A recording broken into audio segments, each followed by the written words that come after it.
Good evening, everyone, and welcome to Night City Sofa, a Cyberpunk RED talk show. I am Jessiper or Jess, and joining me tonight is my good friend Games End. Hello, Games. How have you been? Hi, Jess actually let me come back for this, so that's exciting. You are always welcome here. You know that. We sound fine, by the way. Okay, I think you're a little quiet in comparison to me, so I'm just gonna I am always a little bit quiet. turn that up just a bit. Now, that was never a problem, and now, like, everyone's always like, you're so quiet all the time. I know something broke. Yeah. Audio. Anyway, before we get started, I want to remind our audience that if you have any questions or comments, please do not hesitate to ask in chat. We will do our best to respond as we can. If you're watching this on YouTube after the fact, please post your questions in the comments below and I'll respond to those as soon as possible. As for tonight's episode, we are talking about Cyberpunk RED Easy Mode. This 46-page booklet is a great introduction to the world and system of Cyberpunk RED and can be purchased on DriveThru RPG either for free as a PDF or at cost via print on demand if you want a physical copy.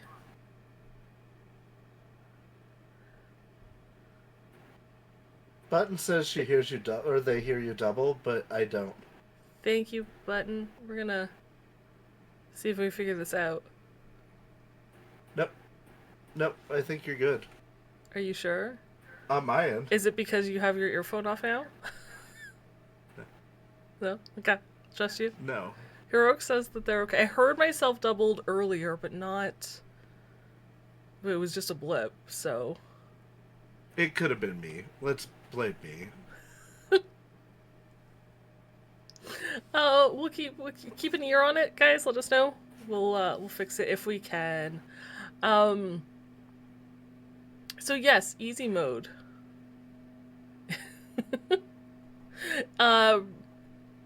Is a fantastic grab if you're new and aren't sure if the system or the setting is right for you in your table, as a quick reference or refresh of the highlights. Also, if you're new to TTRPGs in general, definitely start with easy mode. It's fantastic. As learning a new system can be overwhelming, I've broken down easy mode into different segments. Part 1 explained or explored the history and atmosphere of Cyberpunk RED. Part 2 explored the mechanics of playing the game. And this third and final segment will walk through the character sheet, the life path, and then go to the pre-written gig, Getting Paid, which is for GMs only. So we'll take a break before we get into it. If you're a player, I highly recommend you avoid that section of the episode.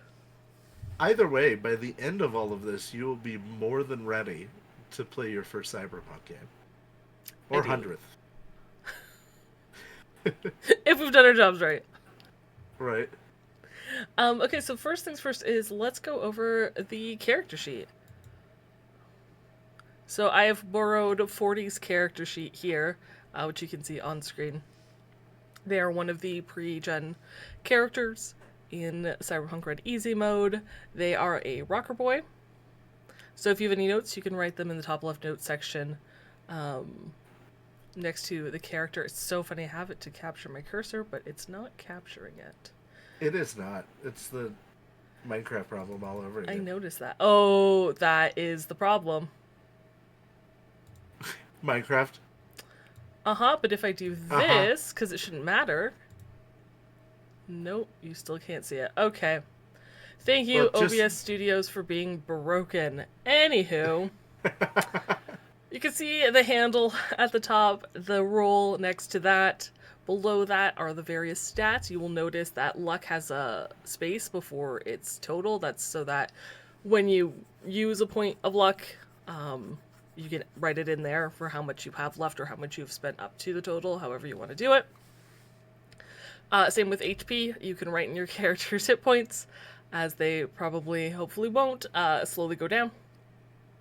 Right. You have your seriously... I'm sure it'll all go well for you. Yeah, it's smooth sailing. You'll be fine. So weird seeing the real character sheet, by the way. The easy mode character sheet. Well, I know, but... No, because the real character sheet is big one, and compact, and it's got all the skills. Yeah. Yeah. Your seriously wounded level is, of course, when you start taking that penalty when you're at half health, so it automatically puts that number in there for you, as well as your death save number. Man, 40 does not have a high death save. Nope. Don't go down.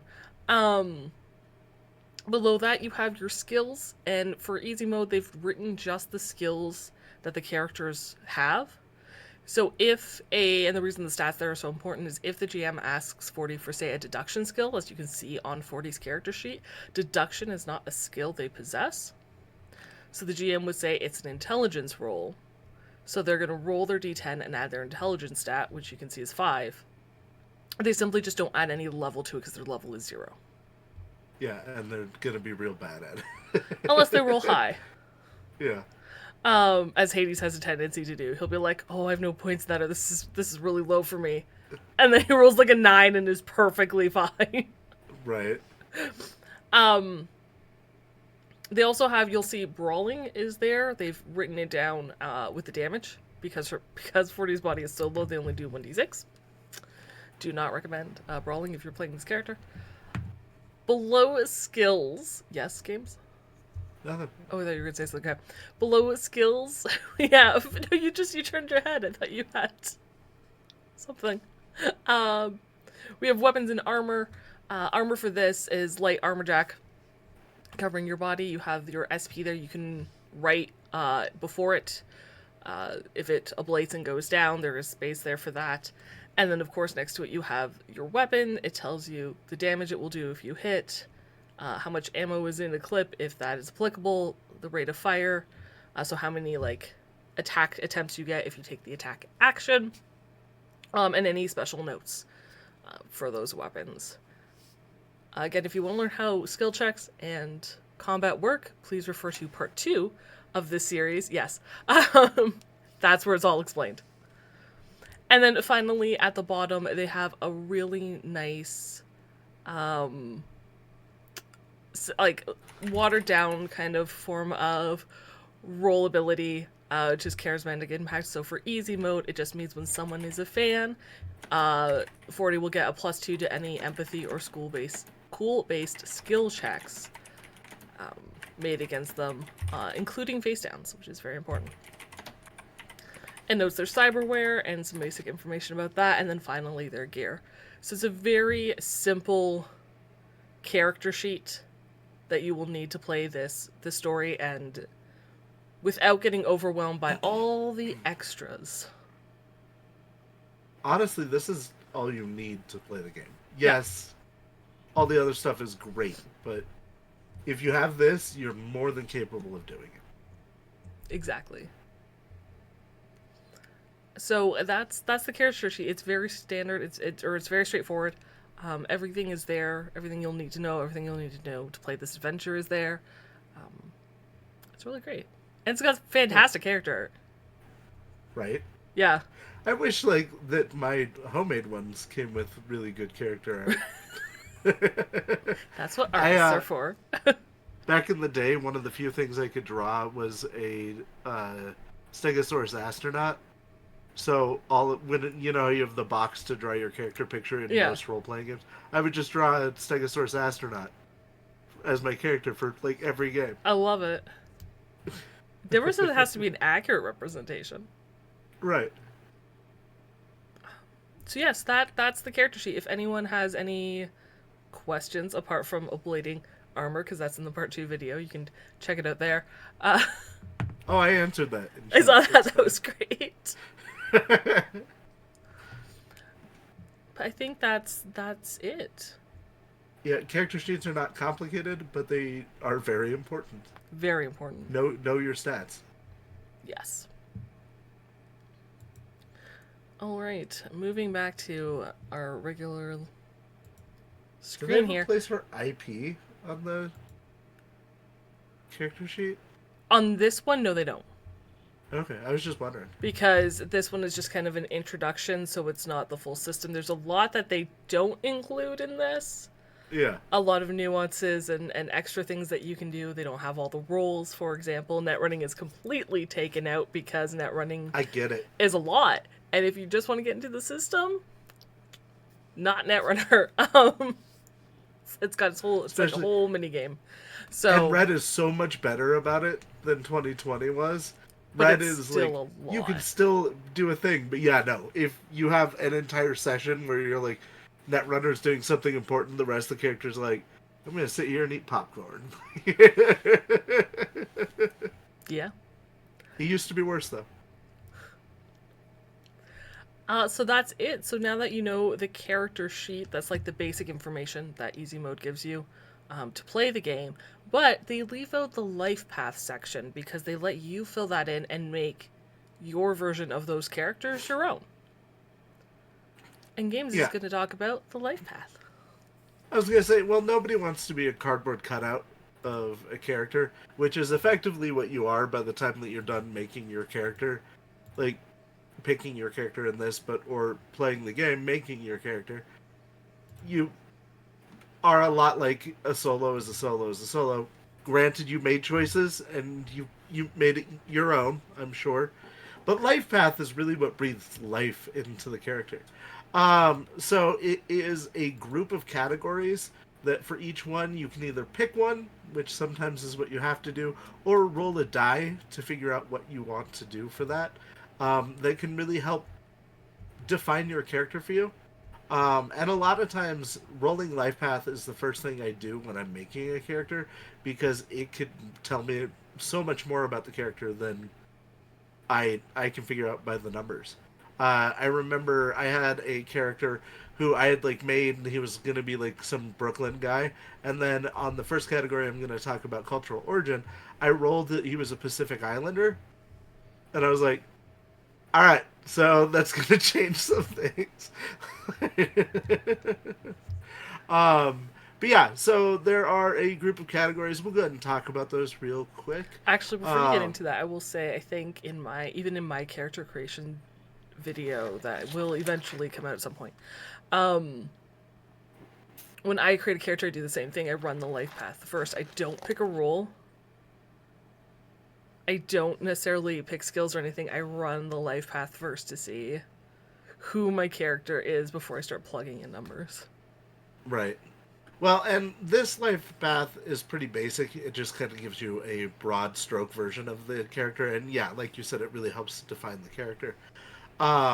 The 2020 version of it and some other ones, like the one that you and Blake were working on for a while there, they go into a lot more details. Like in 2020, you would roll 2d6 and add 16 to that, and that's how old you were. And for each year past 16, you would roll a life event that happened during that, which, because of that, I found out that I had an enemy that was a CEO at Biotechnica, and that I had sustained significant damage to my face and body. And, like, so much information that you got from that. I get this broader strokes thing kind of leaves it more in the player's hand, and I appreciate that. Not only that, but I want to say I read somewhere, and I could be wrong, but I want to say I read somewhere that part of the reason they took that out is because it could create such a wide gap between someone who rolled really well and someone who rolled really poorly.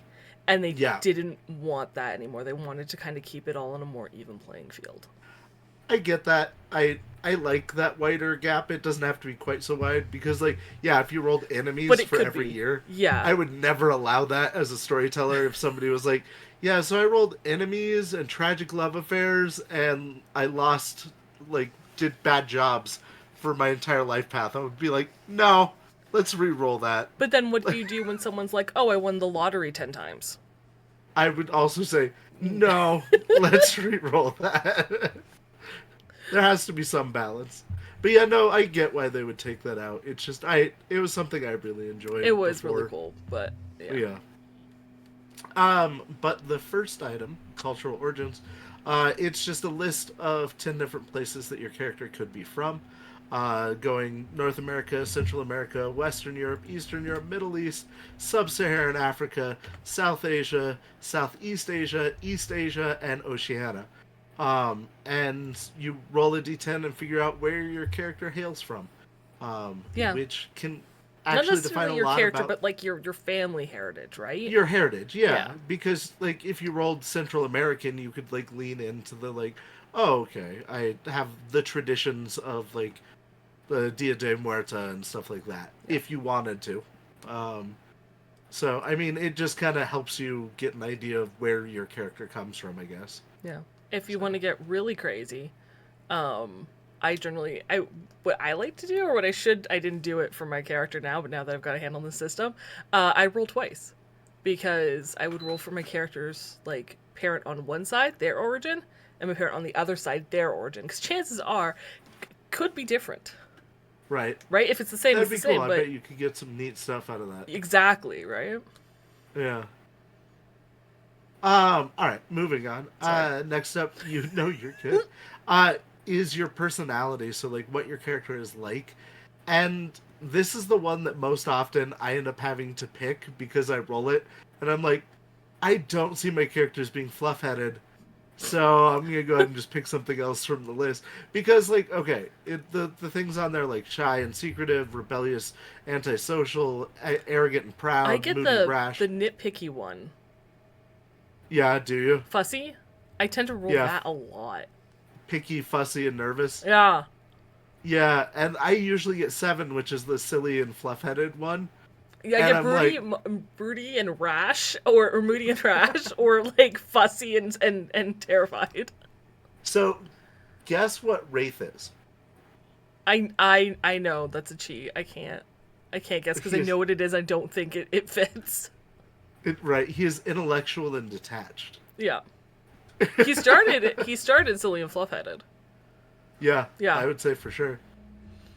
And No, isn't that has what you since rolled for like our our one shot doesn't beginning count thing, because there are no consequences. And then you got intellectual and detached.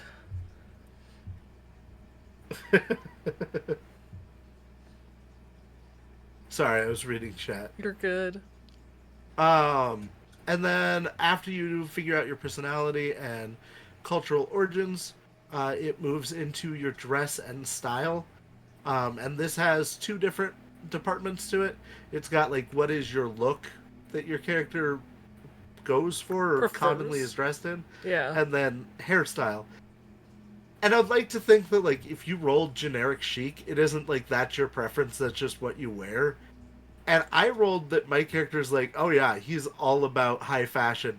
But my character cannot afford high fashion. So he strives for high fashion. He does. And then as far as like the hairstyle, some of these are great. They're all great depending on what character you're playing. But if you've got some idea in your head of who your character is, and then you roll and they end up like, oh, my character has a neat and short haircut, and I'm like, does he? Because that doesn't make sense. Or the mohawk. I'm a stuffy business executive with a mohawk. But yeah, so it just kind of gives you an idea of their style. Once again, you roll a d10 twice to get your outcomes as far as that goes. Most things on the list are rolling a d10. Or choose. Yeah, I was going to say, or if it doesn't work out, just choose. But I like the randomness to see what it would be and then go, nope.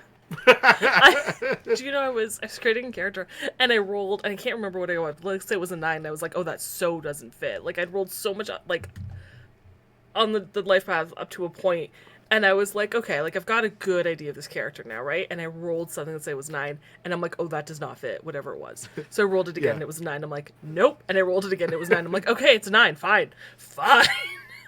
Now I'll have to figure out how that works. Yep. Next up is going to be your motivations and relationships. This is another 2 categories in one. The first side of it is going to be what you value most in the world. Things like Deep, who prefers money above all else. Or, you know, you can end up with love or friendship or family or power. And then how you feel about most people, which I love that, like, most of these are real negative. There are only a couple of them. 50-50 split? No. No? Well, I guess you're right, but like the first 2 are neutral. Yeah. And then I like people, I hate people. And then people are tools. Oh, you're right. They did make it completely 50-50. It just every time I roll it, I roll the really negative one. Right? So it just must be me. Not just you.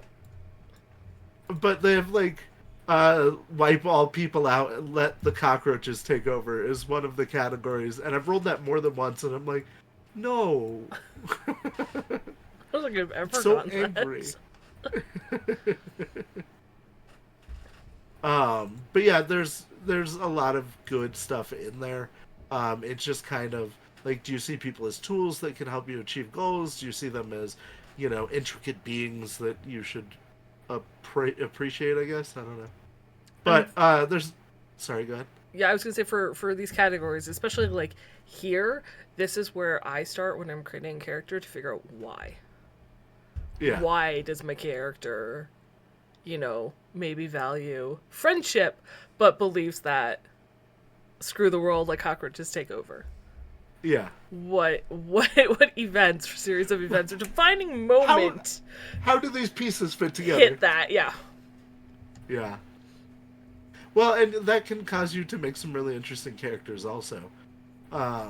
You and I were talking about that before, not on stream, off stream, but about like, sometimes you make character choices and you're like, I'm making the choice for the character. It's not going to make my life easier as a player, but like, this is how I think I want to play it, There's no wrong way to make a character. No. Some are just not going to be easy on you. So, or we'll have moments that make your life very difficult. Yeah, we were discussing combat in general chat in the Discord, and like not having a combat based character, and like it's helpful. Wraith wasn't a combat character when I started him, but boy, has he needed it since then. I was listening to a talk show recently, and they said, you can avoid almost every combat encounter. And I thought, and I responded quickly with, depends on the table, depends on the GM. Because our GM loves combat. You're not going to get out of it. There is going to be no way to get out of it. I could roll a 50 somehow on a persuasion, and we would still end up in combat. They would feel bad about the fact that they killed us. Or be at a negative. No, I don't think he did that. I was thinking of the penalty for a face down. I'm like, I don't even think he did that. I was thinking of when somebody died. Giant spoiler warning, I'm not going to say. But he had intimidated the person attacking him because he was about to die and there was nothing he could do. So he intimidated the person attacking him, and he succeeded. And so our storyteller was like, oh, well, then he needs to use a bigger gun. That's his response to being intimidated. Well, didn't that whole fight start, like, you had succeeded in a persuasion, like a deception roll of this isn't an issue, and the big leader guy was like, fine, leave, but the GM, the Game Master, decided that the bodyguard was like, no, I'm not okay with this, and shot you, despite his boss saying it's fine. Yeah. So, yeah. I really think it depends on your table. I personally am always like, decide on at least one combat skill and put points into it. Right. LLC, you are 100% correct. Or LCC? Yeah. No matter what you do, eventually you encounter a random ganger on drugs that just wants to mug you. Like, there's no way to go through the dark future without at least getting in a scuffle occasionally. No. But yeah. Sorry, that was a giant aside. Next up on our life path is your original family background. And this is kind of where you grew up. You can end up with things like you lived in a... the mega structures. And, what's up? Isn't where you grew up the next section? Isn't your family background where your family... I could be wrong. I could be misremembering. So, this is a great question. Because it says were you born with a silver spoon in your mouth or dead rat for the family origins. Mm-hmm. I always assume that this is where you were when you first were born and like the environment, and the next section is kind of like how you grew up. Like, you could be born into a corporate con app, but then like end up running the streets with no adult supervision. So yeah, it's like, but it depends, because sometimes it's like where you grew up is like in a nomad pack, and that's very different from a skyscraper penthouse on right. wherever. So I've always, I don't know. I guess I've always seen it as like, where did your family come from, and then how you grew up versus.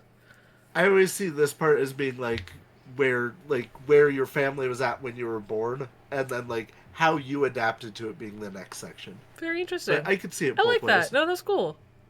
Carry on. But yeah, so in this you have like your parents are corporate execs, like edge runners, gang members, and there's a brief description for each to kind of give you a feel for it. Mm-hmm. Sorry, I was reading chat again. I will stop doing that. And then the section after that, though, is like your environment when you were growing up.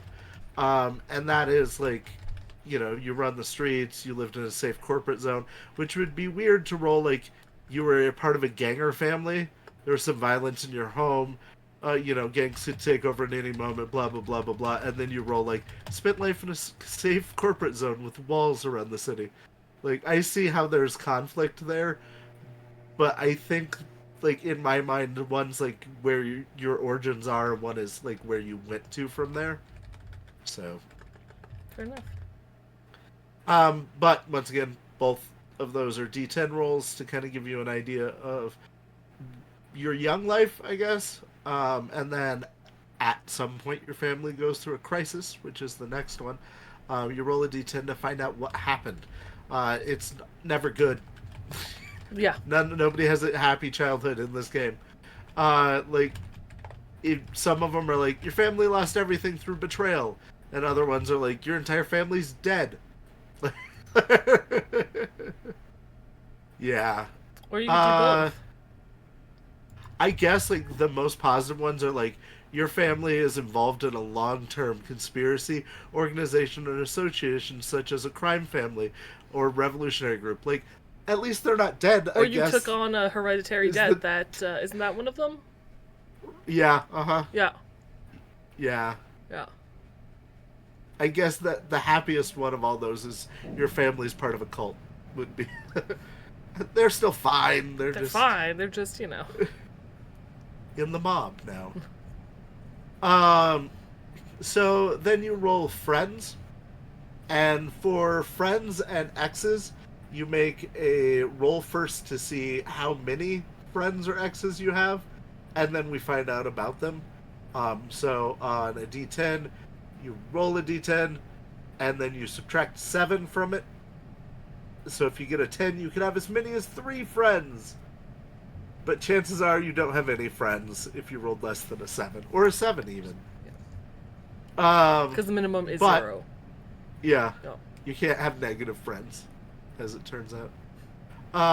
But then you find out, like, who the person is. They feel like a sibling, a little brother or sister to you, or they're someone you knew from the streets, or an ex-lover, stuff like that. To give you a basic idea of who that person is. You do the same things with enemies. You roll a d10, you subtract 7 to find out how many enemies you have, which is really nice of them that you can't have. It isn't like subtract 5. So there's a chance for like more enemies than there are friends, yeah. Right, yeah. Which I, as a storyteller, would be fine with that. To just like, no, you have enemies. I'm really sad that it's not, because I tend to roll low for the most part. So for me, generally, it's like 000, which is really sad, because I'm like, I would like people in the world. A lot of times, no matter what, tell people, like, roll 1 friend and 1 enemy, even if you didn't get one on your list. Yeah, pick one. At least, not so that you're 0 in all of them. Like, pick one category, give yourself 1. Which happened in, Indie Bandits. My character had, 1 friend maybe and no enemies or something like that? It was... No, you had an enemy for sure. Yeah, then I had no friends. Whatever it was, I had nothing interesting in my background, and I was like, well, there's that. Oh yeah, maybe, and then we gave you an enemy? That's possible. Yeah, I think so. Yeah, because I was like, you guys need something. Yeah. Yeah. That's why when I gave you my background, there was like a 1 sentence long description. Yeah, I remember that. But it was full of information though. I just read chat where Patient said, would having negative friends mean having positive enemies? To it, yes. Yes. Absolutely. That's what I'll do the next time I run this. If you roll below 7 on either of them, it gives you more of the other one. So, like, if you have negative enemies, you have more friends, and if you have negative friends, you have more enemies. I have it. It's been a long time since I looked at the Edrunner mission kit. But apparently Rourke says it makes it easier to start with friends. So I'll have to look at that. And yes, the professional life path, you do have someone who is gunning for you, so chances are you still have a enemy. Right, yeah, no matter what. But when you're rolling enemies, once you determine how many you have 3 categories you have to roll for each enemy. That's who they are they an ex-lover, childhood friend, government official, and then, like, who caused the anger between you, and what would happen if you ran into each other. So you can roll something that's like a government official wants you dead because you screwed them over, you humiliated them in public. Or you can roll something like an ex-lover wants to avoid you. So there's a lot of swing in what can happen to you there. In Indie Bandits, there was a government official, but, like, the outcome was, like, they could only throw themselves at you, or they could throw themselves or 3 friends, or it was, like, you just avoid each other. It was, like, the safest option the player could have got, because it could have been so bad. That was Minke's, right? And they got avoid the scum? I think it was Minke's, yeah. Yeah. Yeah. And then after that, you do tragic love affairs. Once again, D10 minus 7 to tell you how many love affairs you've had. And like your family tragedy, nothing good can come of this. They are all bad. The best you get is it just didn't work out. No. And these are ones that were very meaningful to you. They weren't just like, you know, an input-output sort of situation. Stuff. Like, it was a solid situation before it turned. Yeah, you were, like, in love with each other. And then they committed suicide, so that happens. Yeah. I like the one that's like, your prisoner can be exiled. Like, what's that mean? Sorry? Exiled? Mm-hmm. Like, I guess if you lived on, like, the flotilla, or if you were a nomad pack, then being exiled would be different. But, like, if you lived in Night City, like, no, they're just not welcome back in the city. Yeah. Okay, I'll go visit them. Hey! I do like best viewers. LCC. No. I do like LCCs. The ex-lover showing up during a date path roll. That would be phenomenal. Right. Wraith would be in. That, you know, I feel like that happens to Wraith just without a date path roll. Probably, yeah. Yeah. And then moving on from knowing where your character came from, we need to know what their goals are for life, which kind of actually has a big impact on your, or could, I guess it's up to you, could have a big impact on your character. You roll a d10 for it, and you get things like, you know, you want to gain power to prove everyone that you're awesome, or you want to get off the streets no matter what it takes. There's some good stuff in here. There's also some that are like, I just want to make money, and I'm like, I don't feel like that's very heartfelt. What is, out of curiosity, spoiler alert, but what is Wraith's goal? Gain power and control. Gain power and... Okay. And I'm a level 7 rocker boy. In 3 levels, I have like a fucking army. That's a form of power and control, yeah. Yeah. Okay. It's not for evil. He doesn't want power and control for evil things. Sure.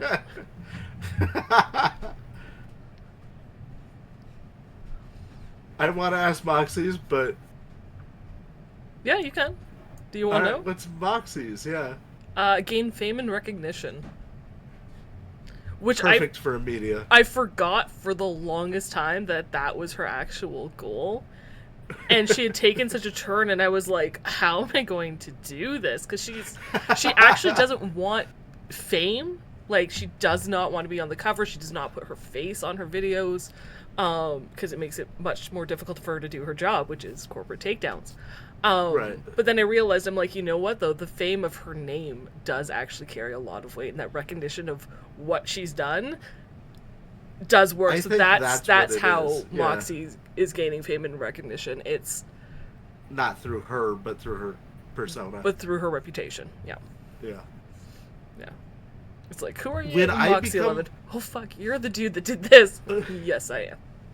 When I become a corrupt leader after becoming rich and famous, are you going to do a takedown piece on me? Yes.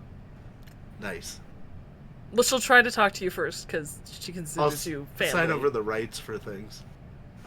I don't think Wraith, that was the thing, is I don't think Wraith would fight her. If she'd come talk to you and be like, listen, stop this, or I will stop it for you. And you'll be like, yeah, okay, buddy, what do I need to do? But yeah, that is effectively life paths. It's just a way to round out your character and make them more interesting in the long run. And they're fun. They can tell you a lot of things.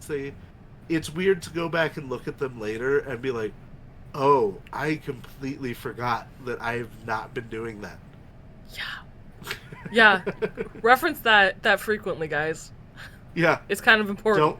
Don't wait for an entire season and then go, oh, yeah. Or two. Yeah. Yeah. Hey, are you in Night City because your tragic lover got sent here? That was kidnapped and maybe here? That's a great question.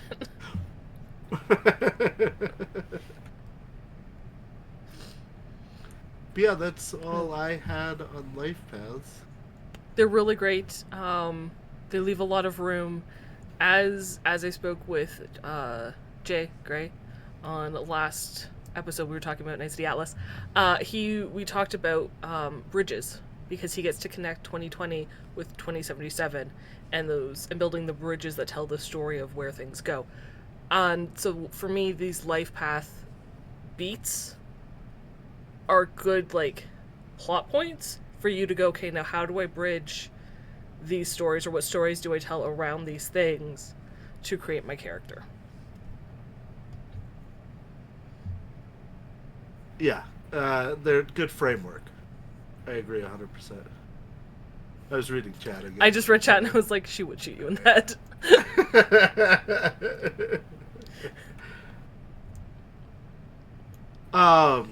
No, I thought you were gonna totally name drop there for a minute, like when I was talking to Jay the other day. No. No. On the last episode, Jay, we were talking about building bridges, and it was great. It was poignant, I swear. If you guys haven't seen that, actually go back and check it out. That was a really good episode. I wasn't there for it, but I was in chat for a little bit.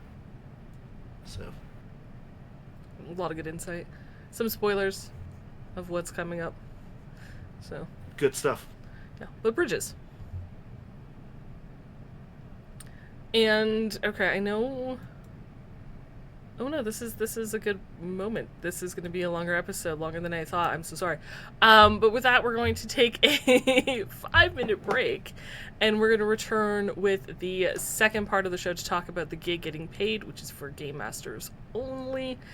If you're a player, and you've run it, then you're fine, because you'll know what to expect. If you haven't run it, though, I suggest stop watching now, stop listening now. Be surprised. And, yeah, thank you guys so much for being here. We'll be back in 5 minutes.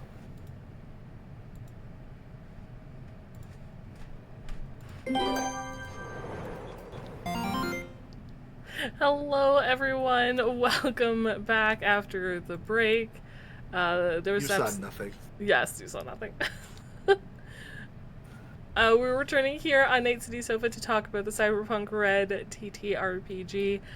This specifically is a Let's Learn about Easy Mode, which is a great introduction system that has been, watered down from the main book to get you introduced to the feel and the mechanics of the game.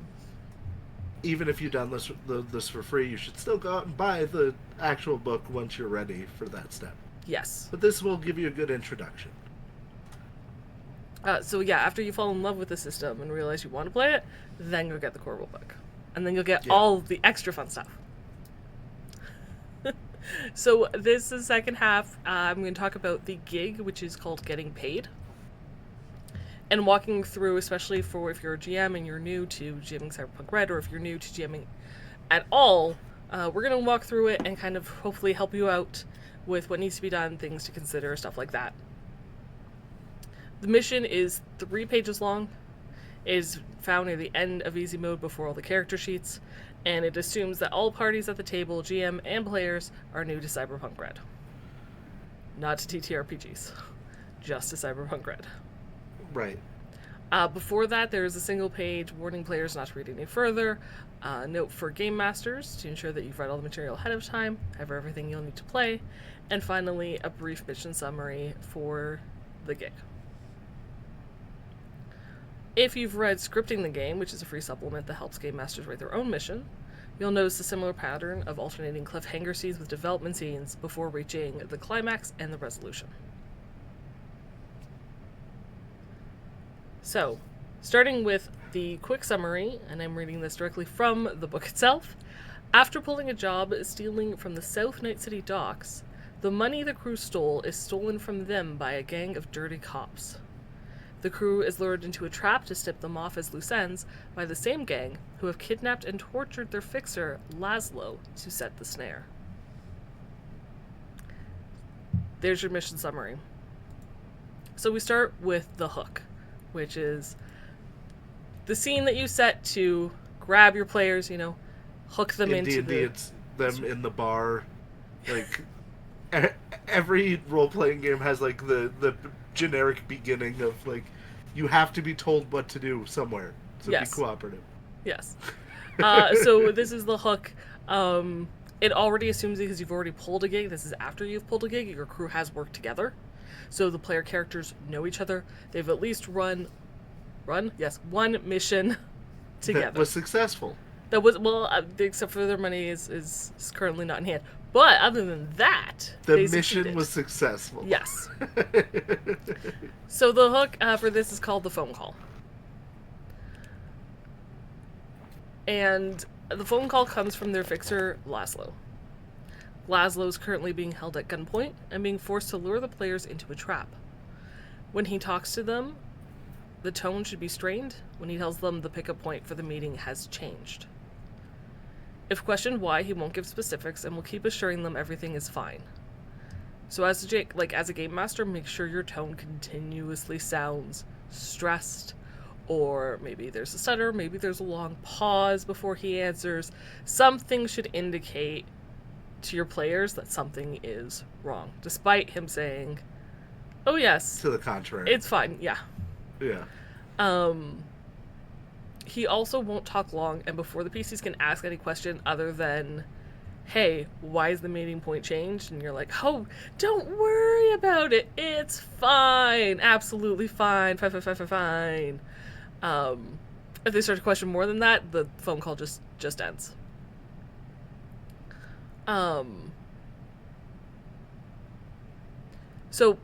But before that moment, you as the game master, when Laszlo tells them the location has changed or everything is fine, you can give your player characters, like the PCs, a chance to roll human perception, which is a skill to determine another person's emotional state, detect lies, or detect deception. There's a difficulty value of 17, meaning the players need to get an 18 or higher to succeed. If they do, you, the GM, get to tell them something is clearly wrong, and that the fixer and their payday are in danger. So, not only is their fixer... And the 17's a little bit high, but it's information that I think is valuable for them to know going into it. Well, I will say 40, because I happen to have 40's character sheet up here. 40's human perception base is 12. Nice. So, yeah, 6 or higher. Which isn't too bad. I haven't looked at the other ones, so they might be okay. If they fail, of course, they can still think whatever they want. So if you've done, the job as the GM to be like, it's fine. Hey, so about that pickup, Yeah. so things have changed a little bit. Yeah, they might not know exactly what's wrong, that everything is wrong, but they should at least have a hint that something is off. Now, if you're new to tabletop role-playing games, Cyberpunk RED, I'd encourage you to volunteer this role if your players don't think of it themselves. I know there's a lot of game masters that, they're like, well, if you didn't think of it, you don't get this information. Easy mode is there to help teach the system in the setting. Volunteer it to them. And if you've forgotten, like, if you're really immersed, I'm bad for this as GM, if you're really immersed in the roleplay and they hang up and you forgot to give them that chance before they hung up, you can do it after the fact. That's totally fine. Yeah, because they can think back on the conversation and do it. So that's okay. And this is to get people to realize to use those skills. Yes. Like, because I remember the first time I played D&D with Blank, I was a thief, and there was a locked chest, and he wanted me to search for traps. I didn't know to do that. So I got poisoned and died immediately. Help your players. Don't be a jerk. Yeah. Also, a great thing is if only some of them succeed, remind them that only some of them have this information and encourage them to roleplay. Because this is a great moment of, like, getting people to talk in character and roleplay as characters, especially if they're not comfortable with it, because they're just imparting information that they already have. So it can be a great way to just start that conversation going. Once the phone call ends, your players will head to the next part of the gig, either knowing it's a trap or being completely ignorant. If they are completely ignorant, that is okay. It happens. I've had players who would have just been like, oh, okay, Laszlo, we'll see you then. Hang up the call before he hangs up the call, and then just be like, we head to the new location. Like, and I'll ask, did you guys want to make any sort of human perception? Nope, we're good. We're just going to go there. And you're like, okay. Our buddy Laszlo called us. Why would we not Why would we believe question it? It's fine. That's okay too. It is okay if they just run straight into danger. It's fine. Let them run. Still offer it, but if they're okay, don't push it. Just let them go. So the next section is development. So developments are not action scenes. They are kind of like information gathering scenes. So this one takes place at Haywood Industrial.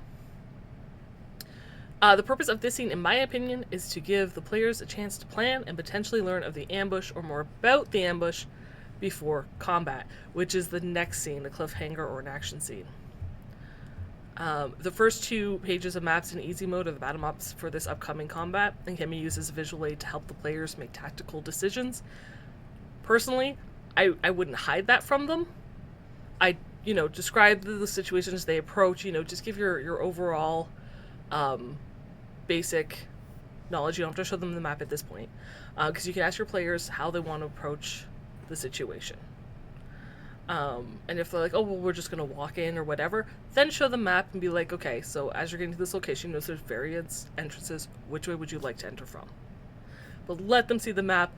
Let them have that visual. As a very visual person, when information is just kind of like talked at me, I don't retain it very well. It's very difficult for me to plan. So I prefer seeing the visual ahead of time, not when combat starts and I go, oh.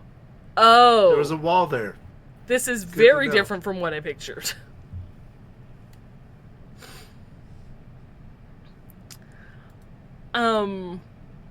So, of course, the situation, when they get there, depending on how they want to approach it, they're like, we want to approach it stealthily. Maybe once you tell them there's various alleyways, or they see the map and they see that there's various entrances, they may want to split up.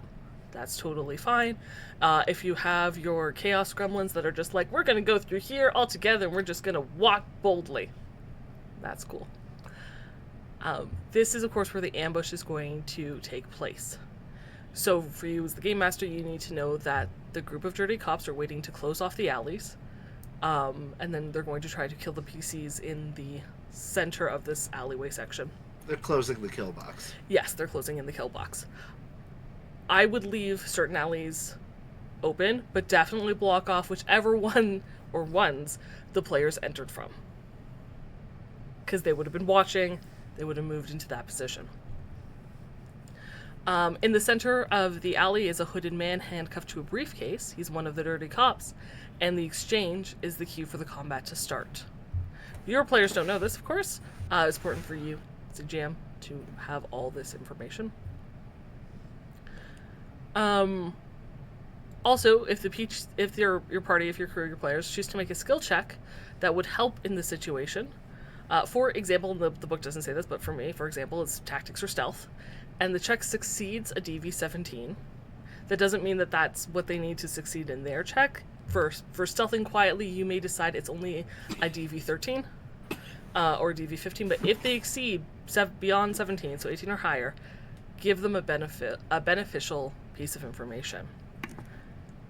So the information is completely up to you to decide what to give. The book suggests either learning the location of Laszlo, their fixer, or showing the position of some of the enemies on the map. Maybe they caught a glimpse or something. Yeah. You know, maybe they recognize that the undercover cop over there is not just some bum on the street, but in fact an undercover cop. If the group decides to split up and enter from different alleys, you can highlight the position of the enemies of, like, the people who succeeded versus, like, the other side who may not have. Right. And with this new information, or without it, the gig assumes the PCs will approach the hooded man to collect their money. After all, that is supposedly their payday. There. Yeah. And 10K is nothing to scoff at or leave behind. At which point, the hooded individual with the briefcase will fumble with the key for a long time, and when the handcuff is off, they'll drop the briefcase during the exchange. All of which should indicate to the PCs, again, that something is amiss. But if you're new to the game, the system, or tabletops in general, they may just think this person is super, super scared and not clue in on that, and that is okay. If they're not picking up on it, you can give them a chance to roll as the GM. I would choose human perception or streetwise. Deduction, if they know it's an ambush, if they've somehow pieced that together previously, those are just a handful of skills I could recommend. Tactical awareness. Beating a DV-15 will clue them in that's an act and may encourage them to look around, notice the alleyways are being closed off. All of which, of course, will lead us to the next scene, which is a cliffhanger, an action scene, the alleyway ambush. Games, did you have anything to add before we get to... No. Okay. So when the ambush starts, there's a total number of cops, dirty cops, equal to the party members, plus 2. Including the hooded man, so he counts as one of them. Each new cop will appear from either end of an alley on a map. So they could be closer to the center, they could have come from behind to box the party in. Have them kind of set up before time. You can move them as the party decides which alleyway they're going to enter from. That's totally fine. Start the combat. Easy moves to start the combat with one of these new cops shouting, "They've got a gun," and then roll for initiative. Initiative is explained in part 2. It's bookmarked, so you can quickly click initiative and get to the area of the video that you need. The book does give names for officers and encourages you to give them lines, so the players remember they're not just like random gonks that they're going to like mow down. Like these are like living people in the world. So have the cops talk to one another, have them throw insults at the crew or egg on the crew, radio the crew's movement to each other. Each time use their name. Like have the cops use their name. If you reduce a bad guy to a true mook, a nameless thing that can just be killed, then it loses the impact for the characters. So give characters life, even if they're a throwaway character that comes in to tell them like, hey, the phone's in the closet. Give that person enough of a personality that they feel like a real person. Yes, absolutely. The stats for the enemies are at the end of the gig. They all use the same stat block, so it's Super easy for you, just kind of keep track of the officers' names and hit points. The cops will flee if their hit points fall to half health or less, or if they suffer a critical injury. They'll run across to one of the edges of the map, which is, of course, part of an alleyway. If not, if your crew has cornered them somehow, they will fight to the death. So definitely have some that you can allow to run off to use in the future section of this gig. It's like when you're cooking and it's like, set aside some of the cheese for later. Yes, exactly. Let some of the cops run away so that you have them for later. Mm-hmm. Also, I mean, cops do get training. They wouldn't easily let themselves be surrounded or put themselves in a dangerous situation. They will think smart, and they do have radios. They will talk to one another. Yeah. Again, great way to use those names, you know. So-and-so's been shot. So-and-so's trying to leave. You know, don't go down this alleyway. Stuff like that.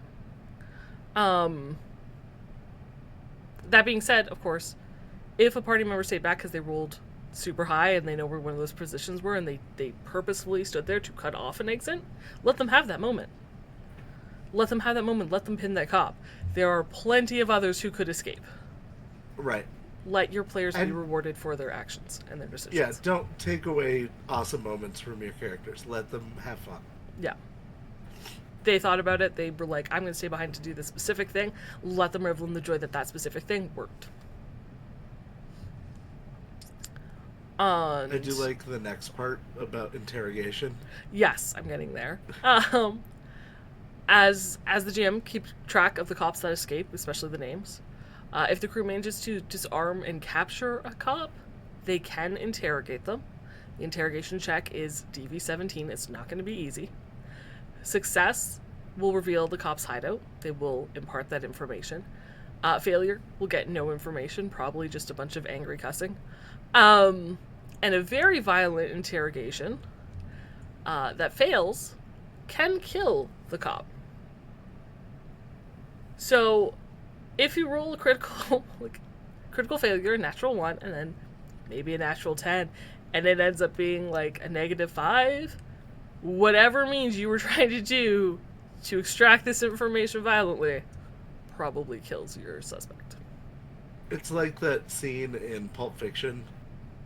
Yes. Where he shoots the guy. Yeah. Yeah. It's like that.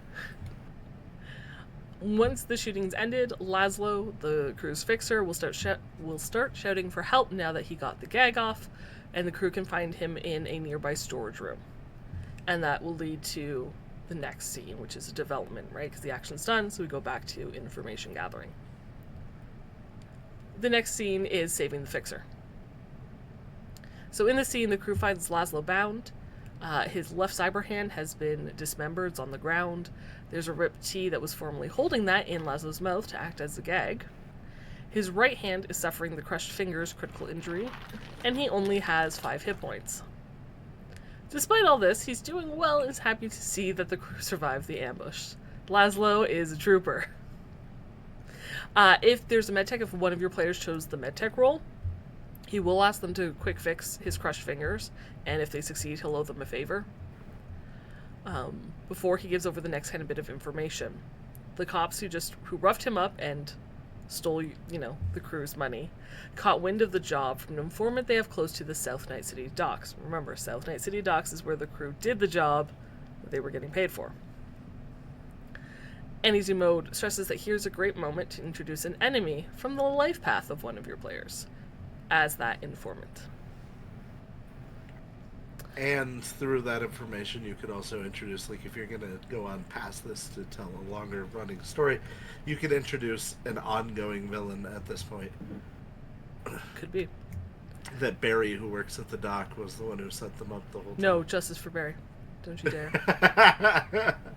Laszlo mentions that the cops are keeping the money in a warehouse not too far from the docks that were raided during the job.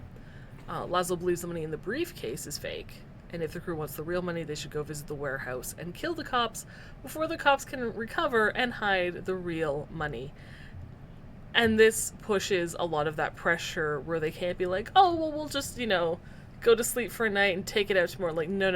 Like, you guys got maybe an hour before they've regrouped and are gone. Yeah.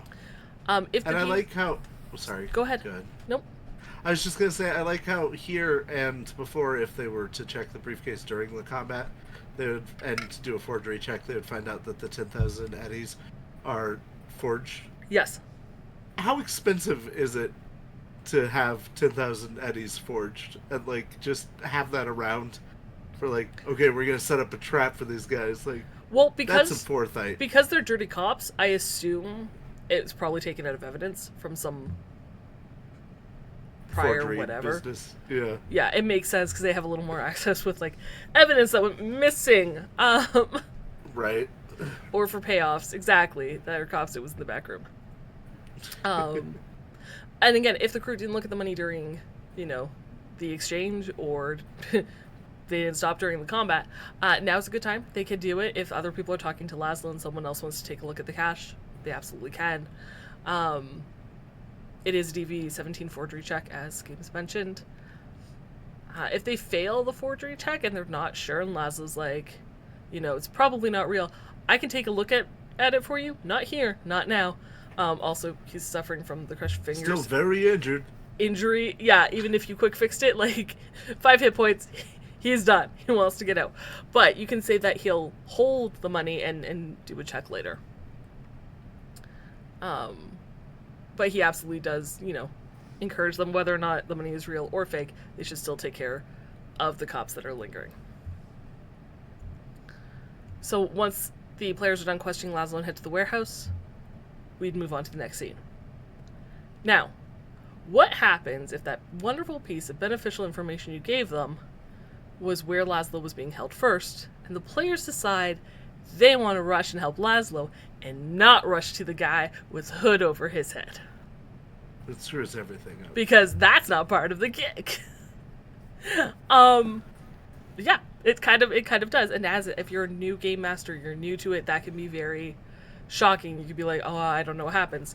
So what I would do, because I had time to sit and think about this, is make a stealth check first. Laszlo's probably still going to be watched. There's probably a cop that's watching, the crew waiting for the signal, but also keeping a weather eye on Laszlo's storage facility. So make them have a stealth check versus the cop's perception. You can have that predetermined already. If they succeed, let them talk to Laszlo. The only difference in finding him is that Laszlo's cyberhand will currently be in his mouth being used as a gag. Laszlo will give the crew the same information. He'll add that the cops here are waiting in an ambush. He's not sure how many, so you don't have to reveal those details. And he'll and just have him advise the crew to take them out here before moving to the warehouse so the cops don't show up as backup. And essentially pincer the crew, be like, take them out here, and then you can take them out there, and that way you're not fighting as many cops and you're not going to be bum rushed from behind. So, and then you would proceed to, maybe the crew gets the jump on the dirty cops and it's not an ambush. Or if they fail, you can still be like, hey, they're over here, or whatever it is that they're going to say. Right. If the crew failed, their stealth check in or out of the storage. So all of it can proceed kind of as normal. It just means you have that conversation first if they succeed a stealth check. And then still highly encourage them to take out the cops here. If they're taking way too long, and the cops notice that they're taking way too long, you could have a cop stop into the storage room to check to see how things are, to question Laszlo about, like, hey, is this crew normally like 15 minutes late? Oh, look who's in here. Right. You have options. So don't freak out if that happens. Yeah, just roll with the punches. Players will find a way to screw up your story. No matter how bulletproof it is, just roll with it. Always. So the next scene is the climax, which is at the warehouse. It's the big bang of the mission. The PCs get to determine the path they'll take to tell the story that they want. And easy mode offers 4 different types of conclusions: violence, stealth, diplomacy, and wild idea. I like the last one. Yep. So instead of asking the crew, what do you want to do? It's kind of open-ended. Ask, how do you want to approach this? Stealth, violence, diplomacy, anything is fair game. Give them those 3 options. Make them think about those 3 options. And add anything is fair game in case they want to come up with something else. Now, easy mode will break down those 3 options for you, as well as wild idea, which kind of covers what happens if they think of something that doesn't fall in these 3 categories. So first, the simplest, they choose violence. Violence is going to equal combat, and while that can be simple to set up, your job as the GM is to make it exciting and memorable. So first, the cops that escaped earlier are here, and could give advice, tips, information on the crew during the combat. They've seen you in action. They know what weapons you have. They can impart that knowledge. In addition to those in the building that the crew could make out before combat started. So, set it up, let them see how many shadows or, movement in the building there is. So in addition to those, easy mode recommends adding a new cop to the combat at the beginning of round 2. Or at an enemy of one of the PCs crashing through the skylight on a motorbike. Which is, as Games said, this one is the one I'd use to be a recurring sort of villain. But Barry can't ride a motorcycle. Barry's not a villain. All the cops during this encounter will fight to the death. And if you use an enemy from the PC Lifepath, it's up to you to determine if they'll leave to meet again, which I would recommend, and then flee at some point, or fight to the death as well. I think it's always better to bring them back later. Just have this be a taste of a combat and then come back. More interesting. The maps for this combat would be, the maps of the warehouse are included in easy mode. So you have a battle map, not a problem. If your players choose stealth, if they just want to kind of go in there, take the money, and run without the cops ever knowing they were there, for whatever reason, maybe they don't really want to kill anyone, maybe they have really high empathy, maybe they think it's more salt in the wound to be we took this right from under your noses, what kind of cops are you? And they want to be sassy pants. Maybe they just like to be ninjas and want to stealth. That's cool. It's completely pacifist run. Exactly. This is what they want to do. They can. It's not going to be easy. Breaking in silently requires a DV-17 stealth check. However, once they're inside, they find the money. Just make it easy. It's right there. Wherever they are, wherever they chose to break in, that's exactly where the money is. Getting in was their difficult task. Once they're inside, though, the money isn't a safe, so when they get there, they'll find the safe right there. It requires a DV-15 electronic security tech check to break into, or a DV-17 pick lock check, depending on which way they want to go. They could also steal a key from a cop, maybe with a DV-15 pickpocket, and then with money in hand, they'll need to leave, which will require another stealth check, this time a slightly lower difficulty value of 15. This way... This could go very wrong, though. There's so many ways it could go wrong. But this way is a great time to remind your players how luck works. And again, that explanation is in the video part 2. So look at it, but luck is, especially at that starting DV-17 to stealth in, is going to be really key to maybe making this way work. If at any point... Sorry, go ahead. I was going to say, add in the optional mulligan luck for new players also. You could. That's a separate DLC. It is. If it's just easy mode, remind them luck exists. If at any point their stealth checks fail, then combat is going to encounter, and you would follow the violence method. Just remove that extra enemy because they've already tried to complete a difficult task. That difficulty's already been there, so you don't have to add it. It's just a fight breaks out. Now, if they choose diplomacy, if they want to try and negotiate because you've got, I don't know, a rocker boy in your party, 40 is definitely there. If there's some other charismatic characters, but say you have a charismatic character that wants to just try to diffuse a situation and just negotiate. It's possible. But remind them that whomever is talking and anyone with them is unable to stealth because you've announced your presence. You cannot hide. They will know where you are. And if some party members choose to hide, if any of them are revealed, if any of them say anything, if any of them break this stealth, the negotiations will automatically fail. Right? So when the party negotiator, the crew's negotiator, reveals themselves, have the cops send out their own. You can use the informant, Laszlo mentioned before, if you would like. So bring in one of those enemies from the PC, or at least someone, recognizable. You could bring in a friend from one of the PC's Lifepath. Or one of the cops who was in the earlier fight. Up to you. Whomever you choose, they'll offer the crew half the money, and everyone walks away safely. They'll keep half to pay for medical expenses and cover all this up if anyone asks. If the crew accepts, everything goes smooth. There's no check required. Everyone will walk away. If they want to check the money that they get to see if this one's a forgery, it's a DV13 forgery check, they will learn that the money is real. If the crew wants to counteroffer, they can make a DV15 persuasion check, or if it's a really wild offer, like someone tends to do, it would be a DV17 persuasion check. Success means the cops agree, everyone walks away, no combat. Failure, however, moves to a face down. And that will happen between the two negotiators. Even if someone's standing next to the party's negotiator, it's still between the two negotiators. The GM, the one that the GM controls for the cop side, will add 8 to the roll. If the crew's negotiator wins, the cops accept the counteroffer. Everyone walks away, it's fine, it's great.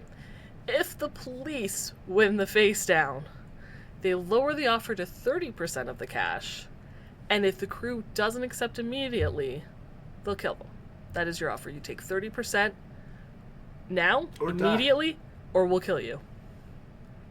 If the crew tries again to bargain, like someone is known to do... I do not. You do too. Then you go to violence. And combat starts. And again, because they've already kind of gone through a bunch of difficulty checks, don't add any extra enemies. Violence, just begin the combat. Yep.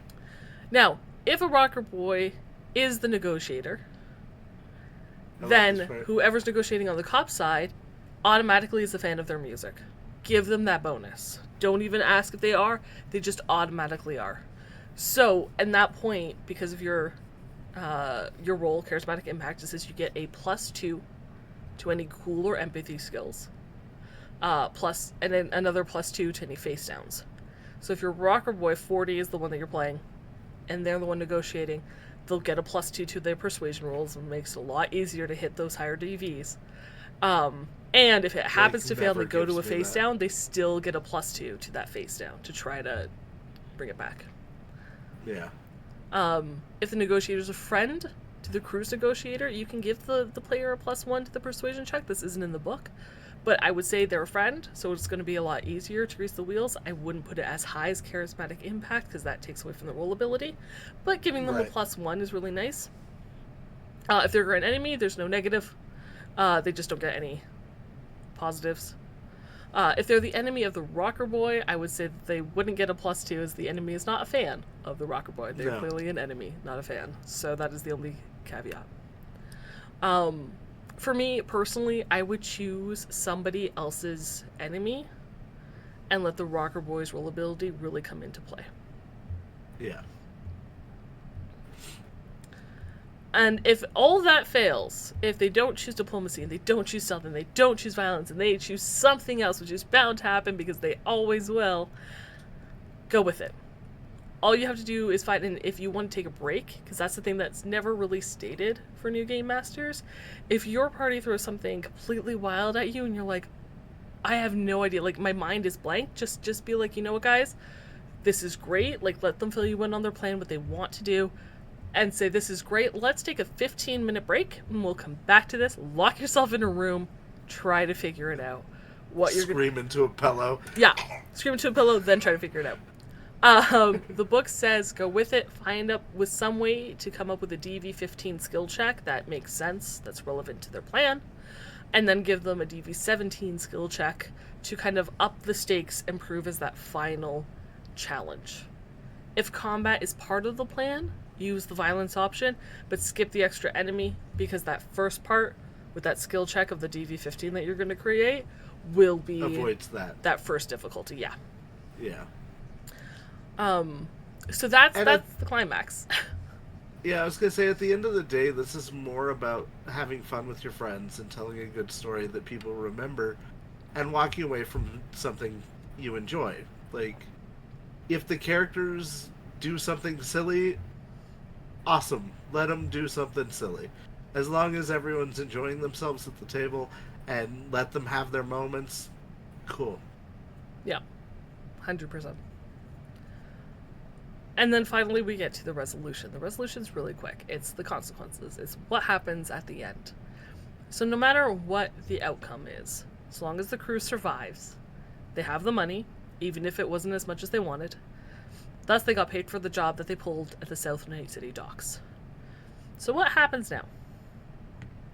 Unless they negotiated, and successfully negotiated, if any cops were left alive by player's choice, because it says the cops will fight to the death, but if the players were like, no, we just want to beat them, I don't want to actually kill them, or whatever, each player character now has 1,000 Eurobuck bounty on their head.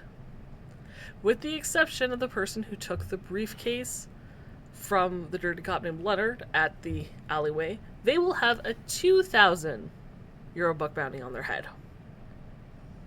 So if you negotiated a deal and it was like everyone walks away, it's fine, you're clear, you're good. If your party went in, attacked, took the money, but left someone alive, they now all have bounties on their head. If they have bounties on their head, though, the Rocker Boy, this will give them a bump in sales and a level of reputation to go along with the publicity and street cred.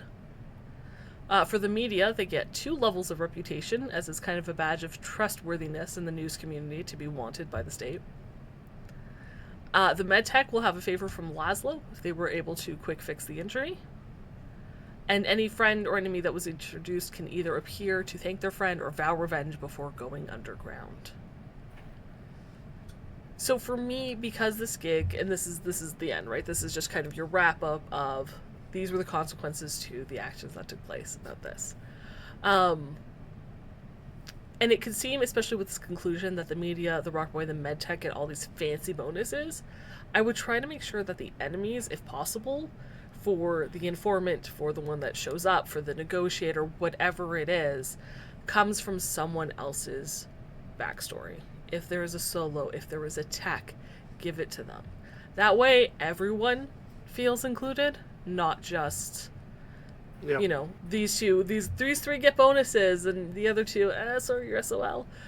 Try to pull from, everyone if you can. Yep. Yeah. And that is the gig getting paid. And that's easy mode. And that is easy mode, yeah. It's a very simple mission. It's very straightforward. Doesn't mean that your players can't throw wrenches into it. I think I've covered where they may throw wrenches. If they choose not to, if they're like, man, Laszlo sounds like he's in trouble, we don't want to go save him, we're going to go drinking instead, remind them that if they leave their fixer out to dry, like hang him out to dry and something happens, it's going to be real bad for them to get a job from any other fixer in the future.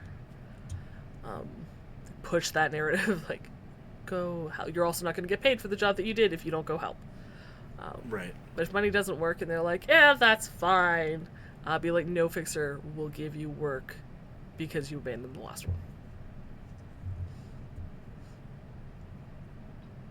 And if they do the first part and decide not to go to the warehouse for whatever reason, they're like, you know what, we didn't get paid, whatever, we're walking away. Give them the bounties anyway. Yeah. You could skip the comment. They don't get paid. They did help Laszlo. They don't get paid, and now they have bounties on their heads. Yeah. Man, that would be such a short mission. They would lose out on so much. But you would have also introduced a lot of interesting characters and a new plot hook. Yep. And keep track of all those officers' names. Because even if your players didn't write them down, doesn't mean you can't say they run into them at a later date. Yep. But once you finish that, you should be in a position that you understand the game well enough that you can play it and or try to run it from there. So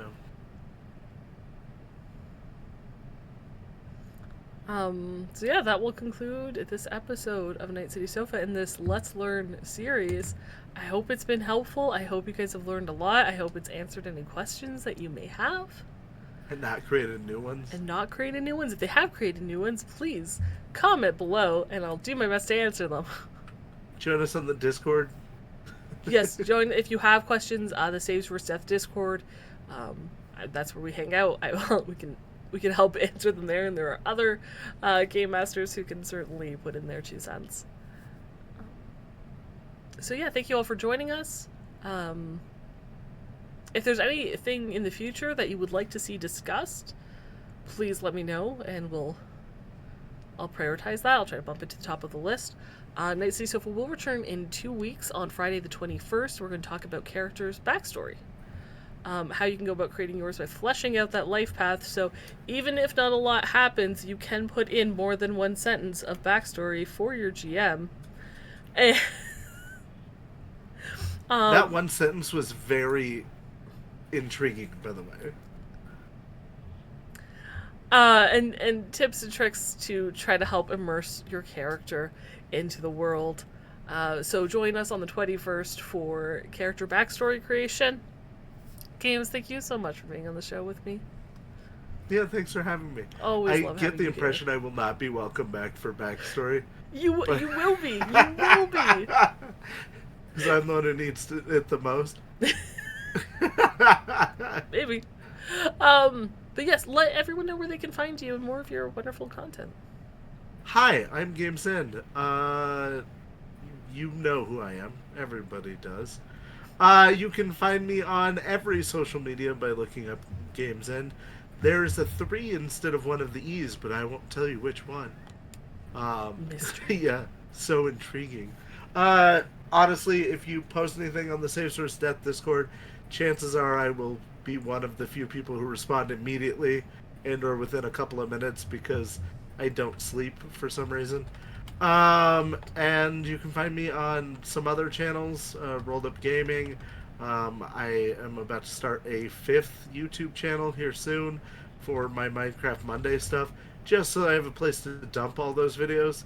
So, I played Minecraft on Twitch on Mondays. And recently I played, Pazant, a chess-based roguelike game. Not a lot of people showed up for that because, as it turns out, watching somebody play chess is not exciting. But, come watch me. That's who I am and where you can find me. If you would like to see more of my Cyberpunk RED content, you can follow me on Blue Sky. I post trivias, I post quotes, random thoughts, questions about your OCs. You can also follow me on Patreon, where I post homebrew content. And in both places, actually, this month, I have some digital dating profiles for members from the Garden Dating, which is one of the DLCs.